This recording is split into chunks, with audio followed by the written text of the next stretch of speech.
1 से लेके 9 तक हम पुरानी वीडियो में कवर कर चुके हैं। अब मूव करेंगे क्वेश्चन नंबर 9 का और वाला question. Some work is done to move a charge from infinity to a point. अगर हम इन्फिनिटी से किसी एक पॉइंट पर एक चार्ज को लाते हैं, किसी एक चार्ज को इन्फिनिटी से किसी एक पॉइंट पर लाते हैं, the potential of A is given B. तो इसका मतलब ये एक इन्फिनिटी से किसी एक पर्टिकुलर पॉइंट में लाने तक क्या होता है, some work is done, work is done to bring a unit positive charge या to bring a charge positive charge from infinity to a point. तो उसके अंदर क्या होता है, इलेक्ट्रिक पोटेंशियल हो जाता है। क्या होता है, electric potential. What is the work done to bring this charge from infinity in terms of Q and V. तो potential difference, potential, electric potential को हम लिखते हैं वी, जो क्या होता है, amount of work done to bring a positive charge from infinity to a point. किसी इन्फिनिटी से किसी एक पर्टिकुलर पॉइंट में लाने तक जितना काम होता है एक चार्ज को लाने में, उसे हम क्या बोलते हैं, इलेक्ट्रिक पोटेंशियल। तो क्या होता है, इलेक्ट्रिक पोटेंशियल W अपॉन में Q। V is electric potential या potential, W is the work done, Q is the charge, cross multiply, इसके नीचे 1 आ गया तो इसके अंदर W is equal to V into Q। तो work done in terms of V और Q की फॉर्म में क्या हो गया, हमारे पास VQ हो गया। Veins are, question number 10, veins are thin wall and have walls justify. Vein की जो वॉल होती है वो क्या होती है, थिन होती है, साथ में क्या करते हैं, इसमें वॉल्स भी होते हैं।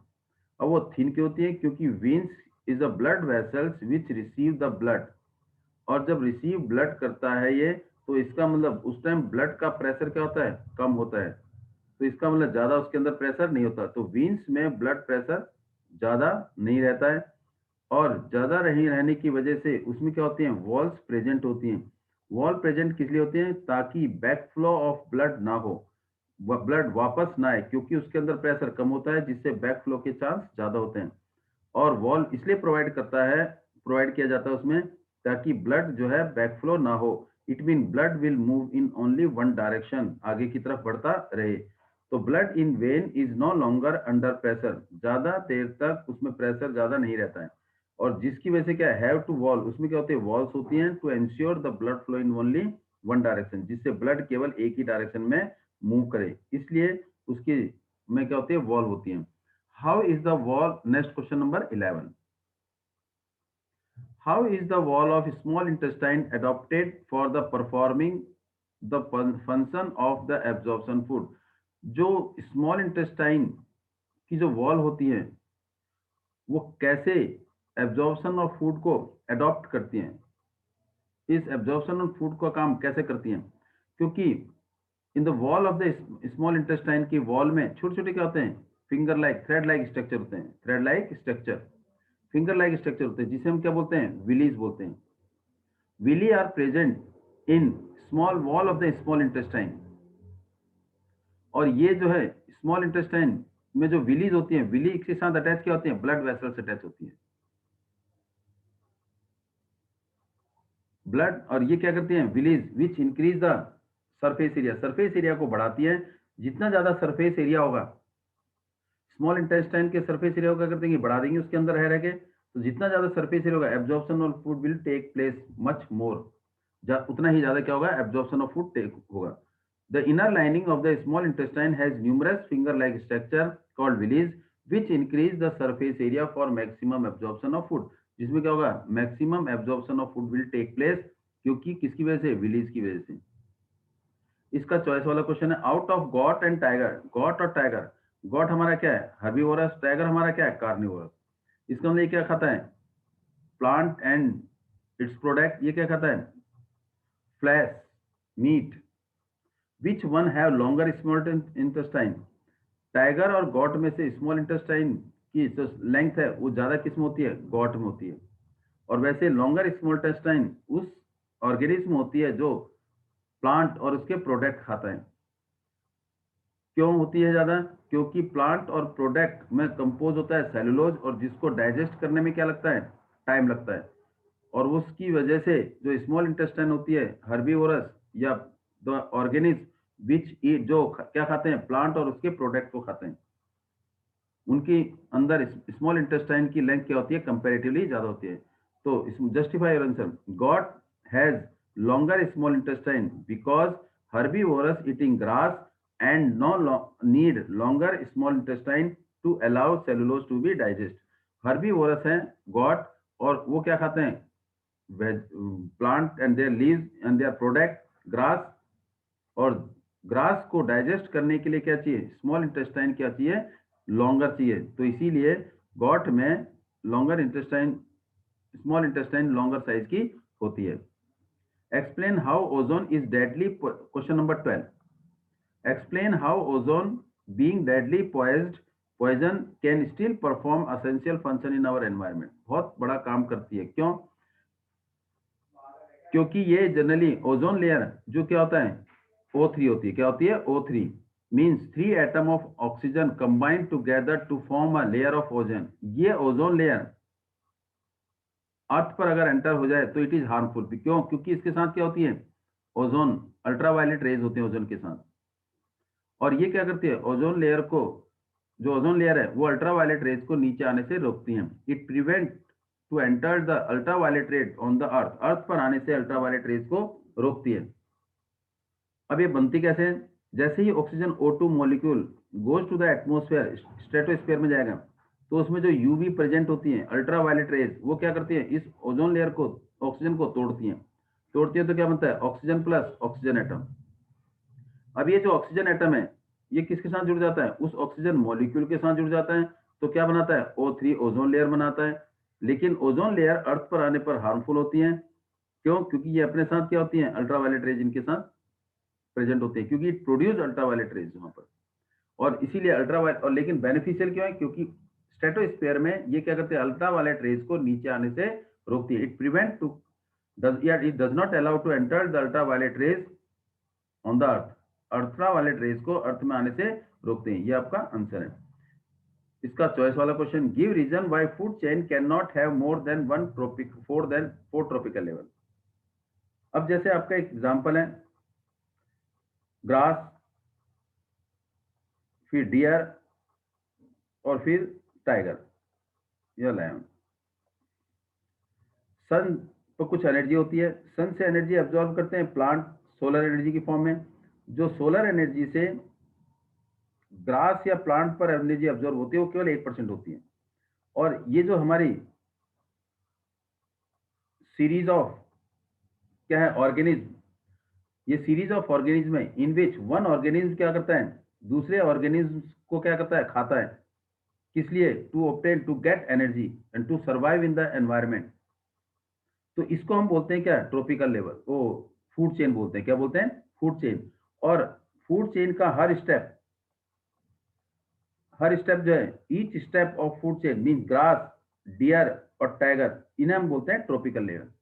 जो पहला स्टेप है वो फर्स्ट ट्रॉपिकल लेवल, दूसरा step second tropical level, third and fourth dash dash.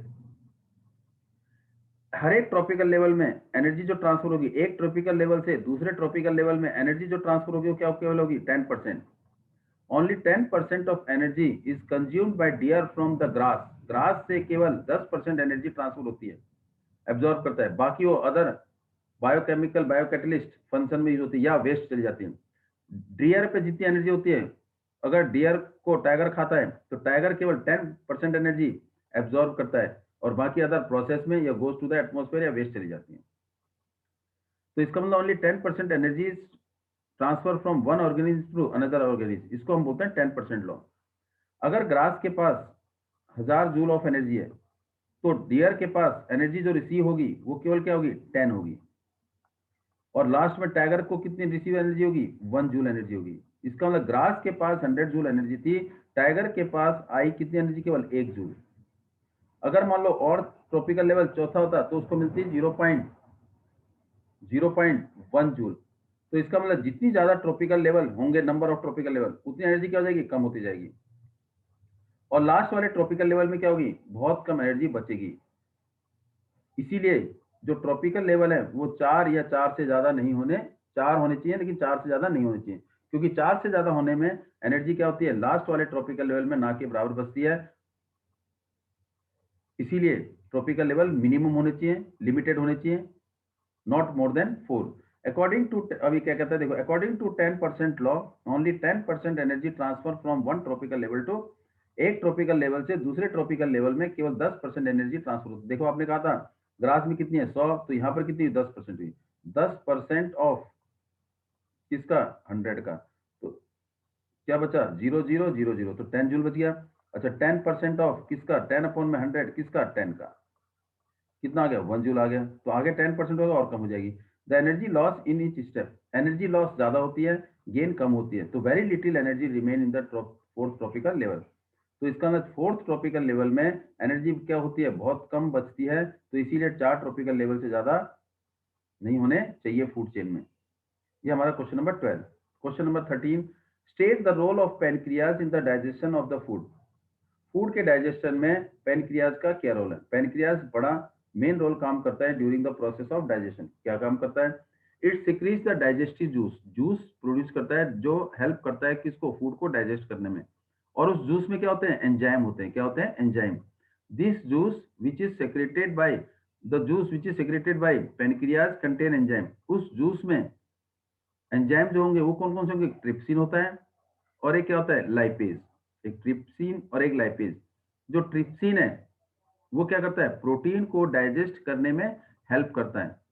लेकिन लाइपेज जो है वो क्या करता है, emulsified fat, emulsified fat, fat को क्या करता है बेटे, जो इमल्सिफिकेशन, जो लार्ज ग्लोब्यूल ऑफ फैट्स होते हैं, जो बाइल जूस जो सिक्रेटेड बाय लीवर से फूड, वो जो फैट होते हैं लार्ज ग्लोब्यूल ऑफ फैट्स को क्या करता है, किसमें कन्वर्ट करता है, स्मॉल ग्लोब्यूल्स में। वो फैट क्या होता है, इमल्सिफाइड हो जाता है। उस इमल्सिफाइड फैट जो स्मॉल ग्लोब्यूल्स ऑफ फैट बच जाते हैं, उन फैट को क्या करता है, आगे थोड़ा और ब्रेक डाउन करता है, lipase. It mean pancreas produce the digestive juice which contain the enzyme, जिसमें एंजाइम होते हैं। पहला ट्रिप्सिन जो प्रोटीन को हेल्प करता है डाइजेस्ट करने में, प्रोटीन डाइजेस्ट होता है। और लाइपेज करता है क्या नाम है, to break down, to simplify, simplest form में कन्वर्ट करता है इमल्सिफाइंग फैट। और ये इमल्सिफाइंग फैट ऑब्टेन किसे होता है, जब large globule of fats, large fat globule किस में कन्वर्ट होते हैं, स्मॉल ग्लोब्यूल फैट में। और ये प्रोसेस कौन सा होता है, इमल्सिफिकेशन होता है। आपके पास नेक्स्ट क्वेश्चन है 14, 14, 15, 16, ये तीन क्वेश्चन है जो केस स्टडी के ऊपर जो आपके कॉन्सेप्ट बेस पर हैं। These two statement are given one level, A दे रखा है, A mean assertion, R mean reason, assertion और रीजन दो दे रखे होंगे। Select the correct answer of this question, code A B C D, चार ऑप्शन होंगे। अगर आपका एजर्शन और रीजन दोनों सही होंगे और आर जो है, रीजन जो है करेक्ट एक्सप्लेनेशन ऑफ असर्शन होगा, तो ए ऑप्शन देना है। मतलब ए और आर दोनों सही होने चाहिए और रीजन जो है असर्शन का कंप्लीट एक्सप्लेनेशन होना चाहिए। ए और आर दोनों ठीक है लेकिन रीजन जो है वो करेक्ट एक्सप्लेनेशन नहीं है, तो उसका मतलब आंसर क्या हो जाएगा, बी। अगर ए ट्रू है, आर गलत है, तो इसका मतलब सी ऑप्शन। अगर ए गलत है, आर सही है, तो इसका मतलब डी ऑप्शन। अब जैसे पहला क्वेश्चन करते हैं 14, after first assertion 14, after white washing the wall, white wash किया, व्हाइट वॉश किया, CaOH होल ट्वाइस, ये व्हाइट वॉश किया। जब इसको व्हाइट वॉश करते हैं तो ये shiny finish on the wall is obtain after 2 और 3 डेज, दो या तीन, दो दिन के बाद जो वॉल है वो क्या होती है, सफेद हो जाती है, चमक जाती है। अब वो चमकती क्यों है, इसका मतलब वो किसके साथ रिएक्ट करती है, कार्बन डाइऑक्साइड के साथ रिएक्ट करती है। कार्बन डाइऑक्साइड के साथ रिएक्ट करने से क्या बनाती है, कैल्शियम कार्बोनेट, और वाटर एवोपरेट हो जाता है। वाटर क्या होता है, इवोपरेट हो जाता है। जो ये व्हाइट सफेद हो जाती है दीवार, वो उसका कारण क्या है, कैल्शियम कार्बोनेट का बनना। तो इसका मतलब ये हमारा सही है कि अगर हम सफेदी करते हैं तो 2 या 3 दिन के बाद सफेदी क्या होती है, बिल्कुल दीवार क्या हो जाती है, बिल्कुल सफेद हो जाती है। ये सही है। अब रीजन क्या कह रहा है, calcium oxide react with carbon dioxide to form calcium hydrogen carbonate, give the white, give the shiny white finish. No, जो व्हाइट आता है वो कैल्शियम कार्बोनेट की वजह से आता है, कैल्शियम हाइड्रोजन कार्बोनेट की वजह से नहीं आता है। इसका मतलब ए तो ठीक है लेकिन आर जो रीजन है वो उसका रीजन गलत है, तो इसका मतलब ए इज करेक्ट, ए करेक्ट है और ये रॉन्ग है, तो इसका मतलब आंसर क्या आएगा, इसका सी आ जाएगा। क्या आ जाएगा, सी। तो इसका मतलब ए बी सी डी, ए और ये आर दोनों सही, आर करेक्ट एक्सप्लेनेशन, दोनों सही, आर नॉट करेक्ट एक्सप्लेनेशन, ए सही और आर गलत, ए गलत और आर सही, तो हमारा क्या है, ऑप्शन इज सी। तो इसका आंसर है सी। assertion food chain is responsible for the entry of harmful chemical substance in our body। Automatically क्या है, जब हम प्लांट ए है हर्बी प्लांट, फिर क्या है बी हर्बीवोरस, सी क्या है कार्निवोरस। प्लांट के अंदर कुछ केमिकल एंटर्ड हो जाते हैं, कैसे होते हैं, क्योंकि हम सॉइल में प्लांट को ग्रो करने के लिए सॉइल में कुछ इंसेक्टिसाइड, कुछ क्या नाम है पेस्टिसाइड्स, कुछ केमिकल डाल देते हैं जिससे इंसेक्ट ना हो, प्लांट ग्रो खराब ना हो, लेकिन वो केमिकल डिजॉल्व फॉर्म में प्लांट के अंदर पहुंच जाते हैं, वो टॉक्सिक सब्सटेंस होते हैं। और ये टॉक्सिक सब्सटेंस ऑटोमेटिकली जब सेकंड ट्रॉपिकल लेवल हर्बीवोरस खाता है तो वो टॉक्सिक सब्सटेंस एंटर हो जाएंगे किसके, इस हर्बीवोरस में। जैसे गॉट हमने लिया था एग्जांपल, गॉट के अंदर एंटर हो जाएंगे, तो इसका मतलब वो टॉक्सिक सब्सटेंस गॉट के अंदर एक्यूमुलेट हो गए, कहाँ से, प्लांट से, और फिर प्लांट से गॉट में आए, गॉट से टॉक्सिक सब्सटेंस किस में हुए, कार्निवोरस मीन्स टाइगर में आ गए। तो इसका मतलब फूड चेन में जो टॉक्सिक सब्सटेंस होते हैं, वो हार्मफुल सब्सटेंस होते हैं, वो एंटर होते जाते हैं और एक्यूमुलेट हो जाते हैं, जिसे हम एक तरह से क्या कहते थे, बायोलॉजिकल मैग्निफिकेशन। तो ये तो सही है कि food chain is responsible for entry of chemical substance in our body, right है, A is correct. The length and the complexity of the food chain is very greatly, yes, length और complexity of food, food chain में क्या होती है, change होती रहती है तो सही, लेकिन इसका लिंक इससे कुछ नहीं है। इसका मतलब असर्शन और रीजन दोनों करेक्ट हैं, बस but R is not correct explanation of A, R जो है इसका करेक्ट एक्सप्लेनेशन नहीं है, तो आंसर क्या आएगा इसका, बी आएगा इसका आंसर क्या होगा, बी होगा। तो इसका और वाला क्या कर रहे हैं, great number of an individual present in the lower tropical level, lower tropical level means B वाले में जो सेकंड ट्रॉपिकल लेवल है या फर्स्ट ट्रॉपिकल लेवल है, उसमें क्या होता है, ग्रेट नंबर ऑफ, ज्यादा नंबर में क्या होता है, इंडिविजुअल प्रेजेंट होते हैं, ज्यादा ऑर्गेनिज्म होते हैं, ज्यादा एनिमल होते हैं, अवेलेबल होते हैं, यस ये तो करेक्ट है। क्या flow of energy in directional, yes ये भी सही है। इसका मतलब फ्लो ऑफ एनर्जी क्या है, यूनिडायरेक्शनल, मतलब एक डायरेक्शन से दूसरे डायरेक्शन में क्या करती है, मूव करती है। लेकिन क्या ये इसका करेक्ट एक्सप्लेनेशन है, ठीक है, क्या नाम है कि आपका नंबर ऑफ वीडियो यहाँ तो बहुत सारे होते हैं, लेकिन यूनिट डायरेक्शन तो है, एक से दूसरे में जाएगी, एक से दूसरे में जाएगी, तो इसका आंसर क्या है बेटे, इसका आंसर क्या है, correct explanation, it is the, इसका करेक्ट एक्सप्लेनेशन, इसका आंसर है B, not correct explanation. Genetics cross a pea plant, white और एक हमारे पास क्या थे, वायलेट कलर थे और एक व्हाइट कलर थे, हमने पढ़ा था violet colour is dominant character और white colour is recessive. A genetic cross of pea plant having the violet color with the pea plant with white color हो गया, he got all the violet color with first generation, first generation में सारे white होते हैं क्योंकि 100% dominate character होता है, इसका मतलब ये सही है, A is correct.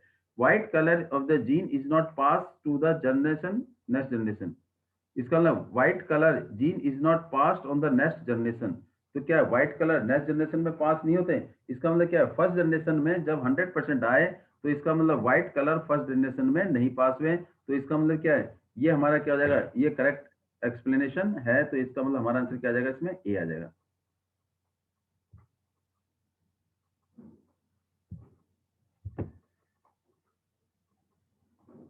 Question number next,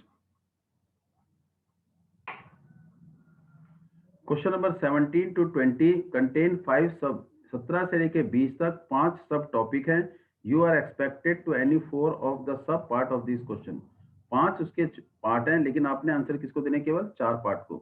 read the following answer and any 4 question from 17, वो 1 से लेके 5, 17 के 5 पार्ट हैं। All living cell require energy of various activity, क्योंकि हर लिविंग सेल को क्या चाहिए, एनर्जी चाहिए।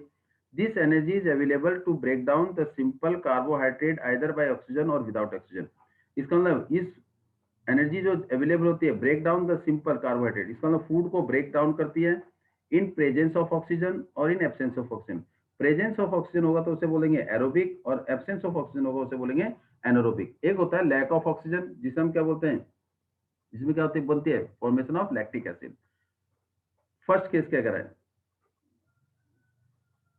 Energy in case of higher plant और एनिमल में, जो हायर प्लांट होते हैं, एक लोअर प्लांट, जैसे लाइक आपके जैसे क्या नाम है हर्ब्स होते हैं, लोअर प्लांट। हायर प्लांट में obtain energy by breathing, tissue और रेस्पिरेशन, ऑर्गन, डाइजेस्टिव। इसमें क्या होता है, टिश्यू लेवल पर हायर प्लांट में क्या होता है, टिश्यू रेस्पिरेशन होता है। ऑर्गन नहीं, टिश्यू रेस्पिरेशन, टिश्यू तक, सेल्स के बाद क्या होता है, टिश्यू, टिश्यू रेस्पिरेशन। इसका आंसर क्या है, B. The graph is given below.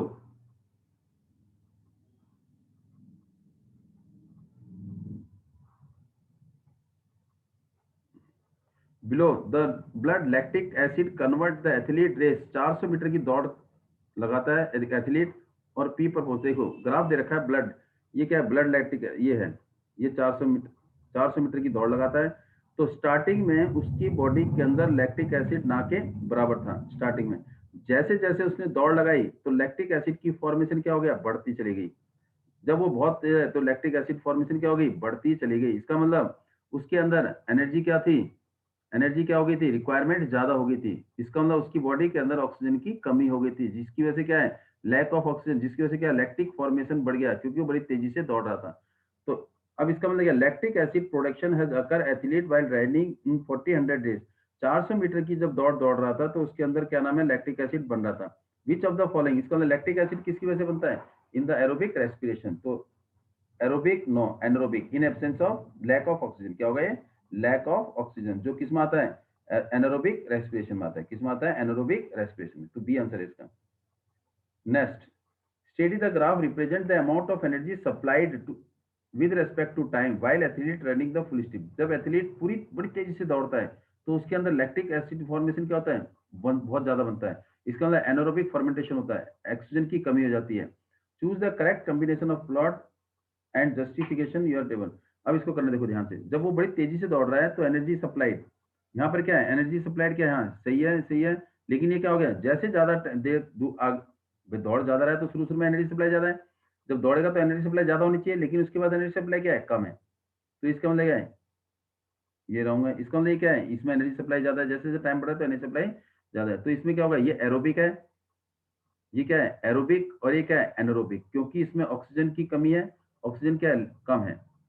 तो ये ए क्या है हमारा, एरोबिक, और बी क्या है, एनारोबिक। तो देखिए आंसर देखेंगे, ए एरोबिक बी एनारोबिक, ए एरोबिक बी एनारोबिक, या तो ए में से या बी में से। अब देखिए ध्यान से, amount of energy is low and inconsistent in aerobic and high in anaerobic. हाँ देखो इनकंसिस्टेंट है, एरोबिक में तो क्या नाम है, कम है, और एनारोबिक में क्या है, शुरू में एनर्जी क्या है, ज्यादा है, अमाउंट ऑफ एनर्जी। इसका मतलब इसका आंसर क्या है, A. Answer is A. The characteristic observe anaerobic process में, एनारोबिक रेस्पिरेशन में, प्रेजेंस ऑफ ऑक्सीजन नो, ये सही, ये नहीं है। Release of carbon dioxide yes, release of energy yes, energy कम मात्रा में होती है, 2 एटीपी होती है। और रिलीज ऑफ लैक्टिक एसिड या फॉर्मेशन ऑफ एल्डिहाइड यस, क्योंकि लैक ऑफ ऑक्सीजन होती है। तो देखिए दूसरा, तीसरा और चौथा कौन सा ऑप्शन है, देखो सी ऑप्शन है, it is C. Fifth, study the select and draw and incorrect the, देखना लोकेशन एरोबिक में cytoplasm, anaerobic mitochondria, wrong, mitochondria anaerobic में नहीं है। ये क्या है, ये तो ईस्ट में या मसल्स में, तो इट इज रॉन्ग। तो पहले आंसर क्या है, A is wrong, A is wrong, बाकी देखने की आपकी जरूरत नहीं है। रीड द फॉलोइंग, हमने इनको पढ़ना है, देखो ध्यान से। Read the following answer for question. Metallic character आपने पढ़ा है बेटे, metallic character of an atom, किसी भी एटम का मेटेलिक करेक्टर जो क्या होता है बेटे, do not lose electron and form positive charge. Metal क्या होता है बेटे, इलेक्ट्रॉन लूज करते हैं और उनके ऊपर कौन सा चार्ज आता है, पॉजिटिव चार्ज आता है, जिसे हम क्या बोलते हैं, metal are electropositive in nature.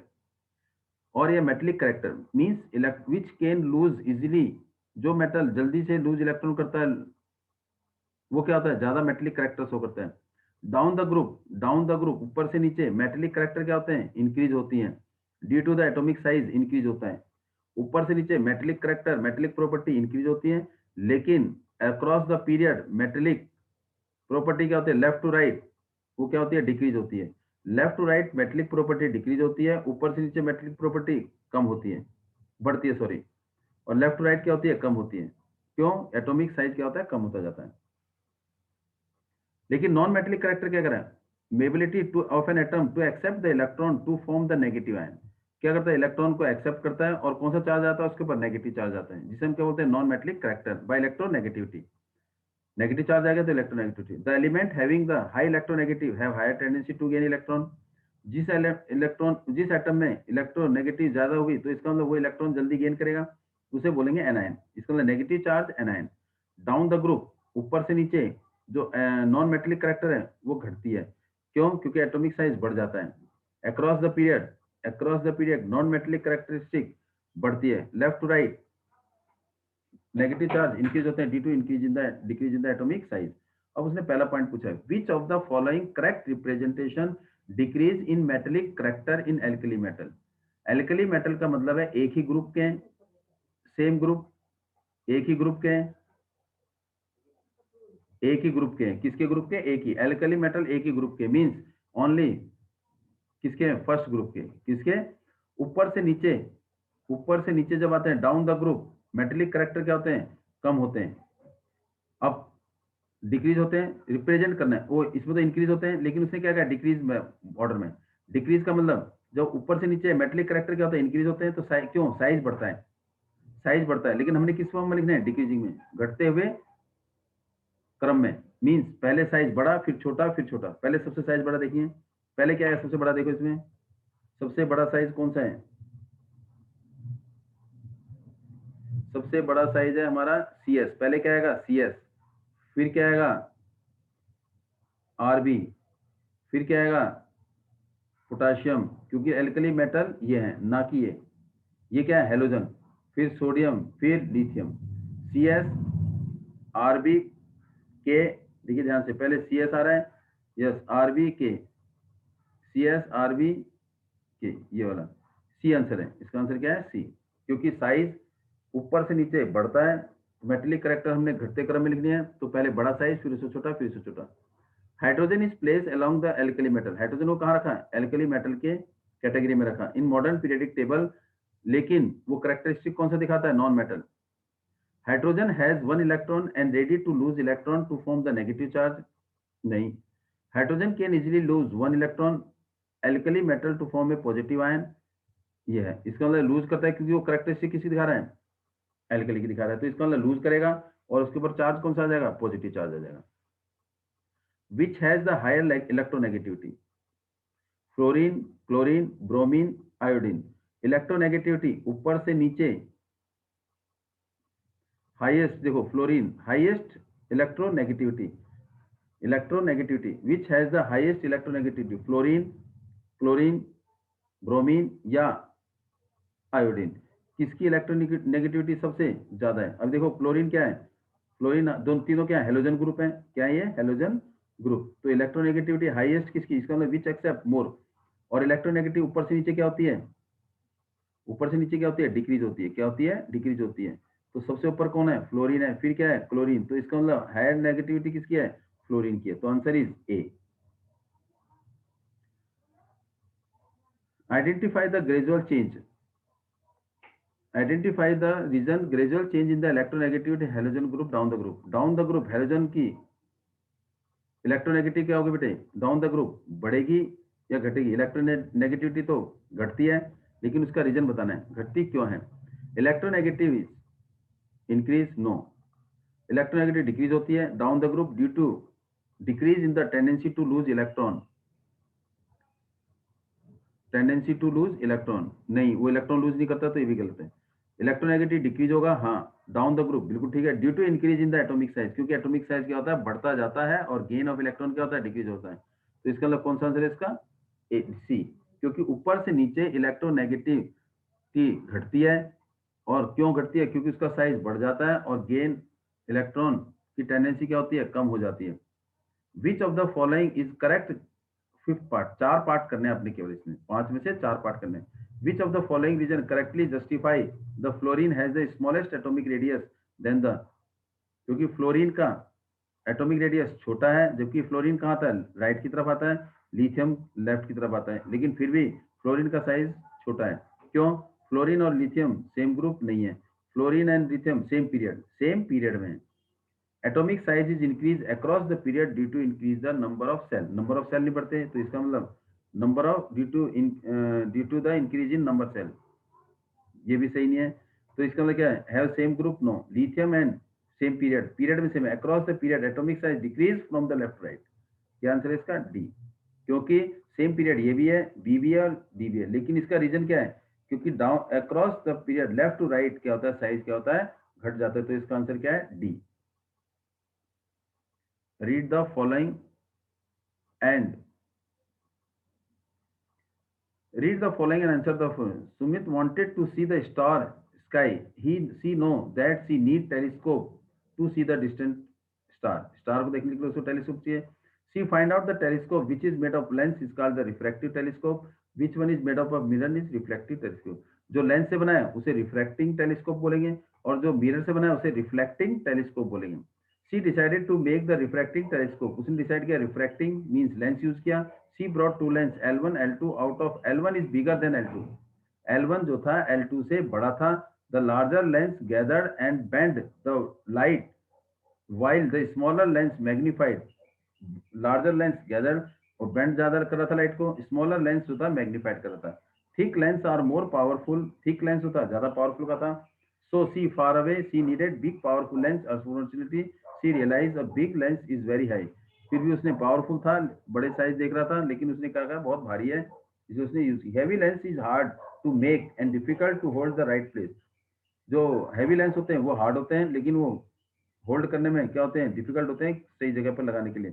Since the light is coming through the lens, the surface of the lens has tendency extremely smooth. Surface of lens क्या कहता है? बहुत स्मूथ है. Any flaw in the lens will change the image. It would like looking a dirty window. अगर हम किसी क्या नाम है फ्लॉ, किसी लेंस में कोई कमी है अगर उससे देखते हैं, तो इसका मतलब विंडो कैसी दिखाई देगी? हमें खराब दिखाई देगी. Based on the diagram would you submit needed to make. उसको कौन सा चाहिए बेटे? कौन सा लेंस यूज किया उसने? उसने कन्वेक्स लेंस किया. देखो इस टाइप का लेंस यूज किया, कन्वेक्स लेंस. बी, दोनों में देखो कन्वेक्स लेंस है. If the power of the lens L1 L2, L1 की पावर P1 है और L2 की पावर P2. रेशो क्या है? 4/1. What is the ratio of their focal length? Ratio of their focal length निकाल लो. कैसे निकालेंगे? फोकल लेंथ पावर क्या होता है? Reciprocal of its focal length.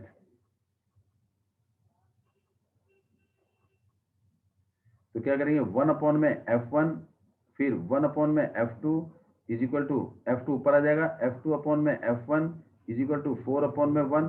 तो इसका मतलब F1 आ गया 4 और F2 आ गया, नहीं F1 आ गया 1, F2 आ गया 4, तो 1:4 आ गया. तो आंसर क्या आएगा इसका? बी.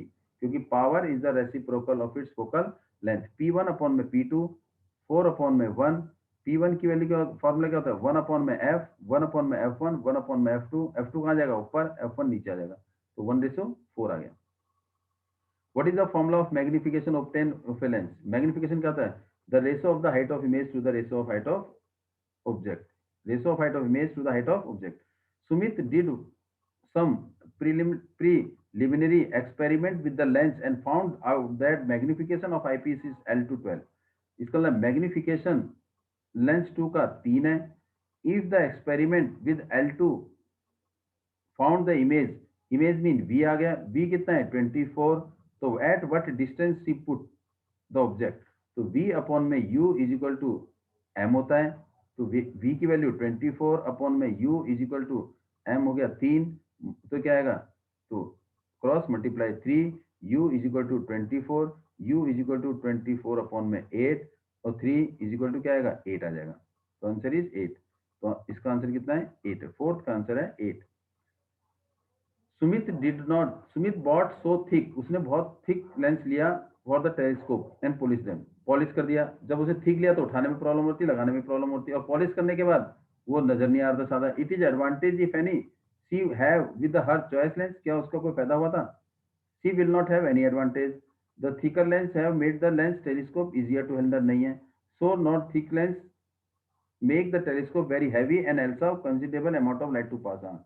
हैवी बन गया था और considerable amount of light pass करने के लिए इसमें जरूरत थी. नाउ दिस इज द अब बाकी बचे हुए क्वेश्चन हम नेक्स्ट वीडियो में करेंगे। Thanks for